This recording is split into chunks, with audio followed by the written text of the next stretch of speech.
Hi, everybody. I'm Miss Nemeth, and I teach third grade, and I'm going to be reading a story today called Ron's Big Mission by Rose Blue and Corinne J. Naden, and illustrated by Don Tate. Ron's Big Mission.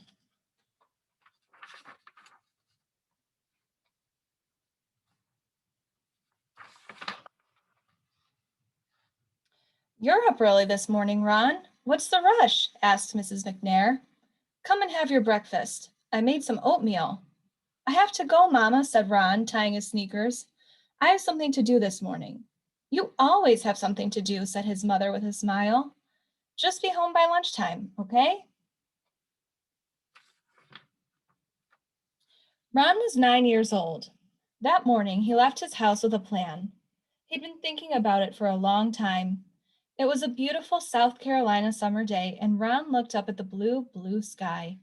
Someday, he thought, he would be up there, flying a plane. He wanted to be a pilot when he grew up, but today, Ron had something else on his mind, something very important.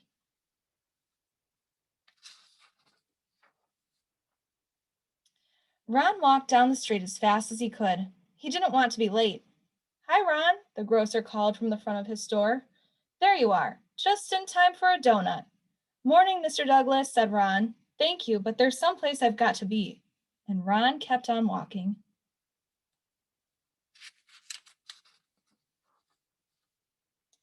Down by the schoolyard, Ron saw his friend Carl shooting baskets.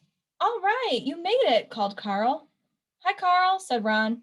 I wish I could stay, but I've got something important to do. More important than basketball on summer vacation, said Carl. Are you kidding? Ron laughed. He loved to play basketball, but not today. Today was too important. Ron kept on walking.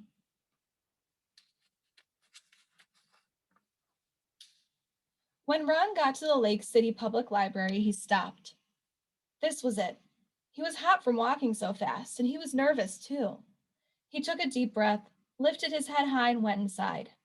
Mrs. Scott was busy getting ready for all the people who would be using the library today.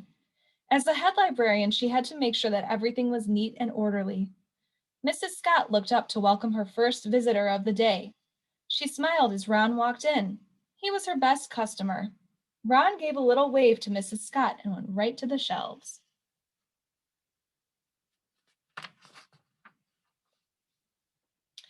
It took Ron a while to find some books. He always looked for books that showed children who looked like him, but that was hard. There were not many books about black kids on the shelves. At last, Ron found some books on airplanes. He took the books and started to walk to the front desk.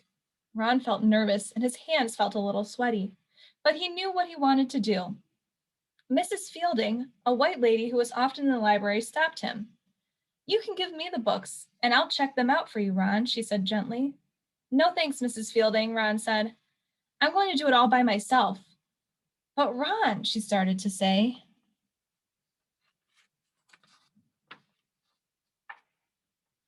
Ron was already on his way to the front desk. He put the books on the counter. I'd like to check these out, please, said Ron. The desk clerk didn't look at him. Didn't she hear me? Ron wondered. Ron knew what he had to do. He jumped up on the counter. He wanted the desk clerk to know he was serious. I'd like to check out these books, he said quietly. At first, the desk clerk and Mrs. Scott just looked at each other. You know you can't check out books, Ron, said Mrs. Scott. You can read them here. That's the rule. Only white people can check out books from the library. Ron looked at Mrs. Scott and the desk clerk politely, but he would not budge. I always read them here. Today I want to check them out, said Ron. Mrs. Scott and the desk clerk did not know what to do. Ron wouldn't get off the counter. People were staring. Finally, the desk clerk called the Lake City Police.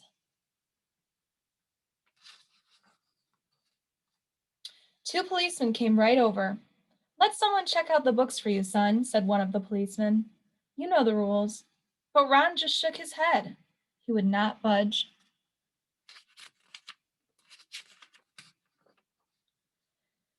Now Mrs. Scott called Ron's mother. Mrs. McNair came to the library very quickly. I know how you feel, baby, she said, but you have to follow the rules. I can't, Mama, Ron told her. It's wrong. The rules are not fair. Why can't I check out books like everyone else? No one said anything. Not the desk clerk, not Mrs. Scott, not the policeman, not even Ron's mother. Mrs. Scott looked at Ron.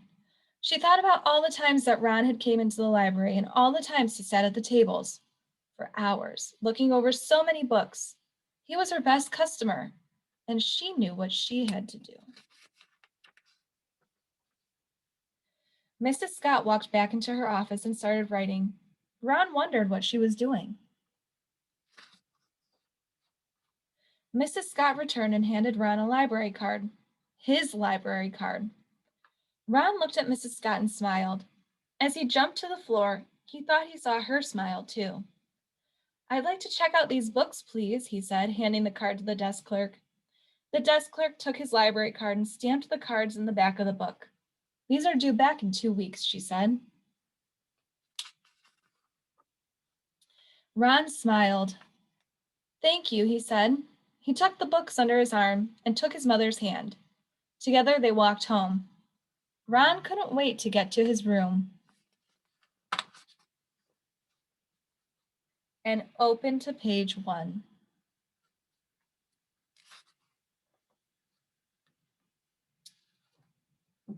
So this is a real book about a real boy named Ron McNair, and Ron McNair is an astronaut. I like this book because I think it shows that you don't have to be an adult to make a change, and that if you want to make a change, you can even as a kid. Happy Black History Month.